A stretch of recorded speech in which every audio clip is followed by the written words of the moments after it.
एक छोटे से गांव में बीबी रानी नाम की एक बुजुर्ग खातून रहती थीं। इनका एक छोटा सा कच्चा घर था। एक दिन उन्होंने वहां सुर्ख फूल का एक पौधा लगाया। उनकी आंखों में उम्मीद थी और दिल में दुआ। वो रोज इस पौधे को पानी देती, इससे बातें करती और आसमान की तरफ देखकर दुआएं करती कि ये फूल खुल जाए। मगर कई हफ्ते गुजर गए, पौधे में सिर्फ पत्ते आए, माइनस ना कोई कली ना कोई खुशबू। बीबी रानी उदास हो गईं, लेकिन हार नहीं माने।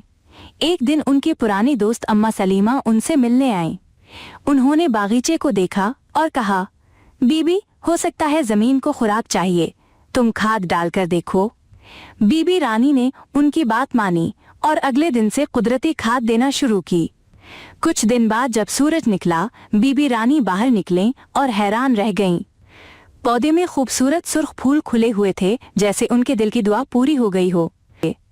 अब वो खुश थीं और दिल से शुक्रगुजार।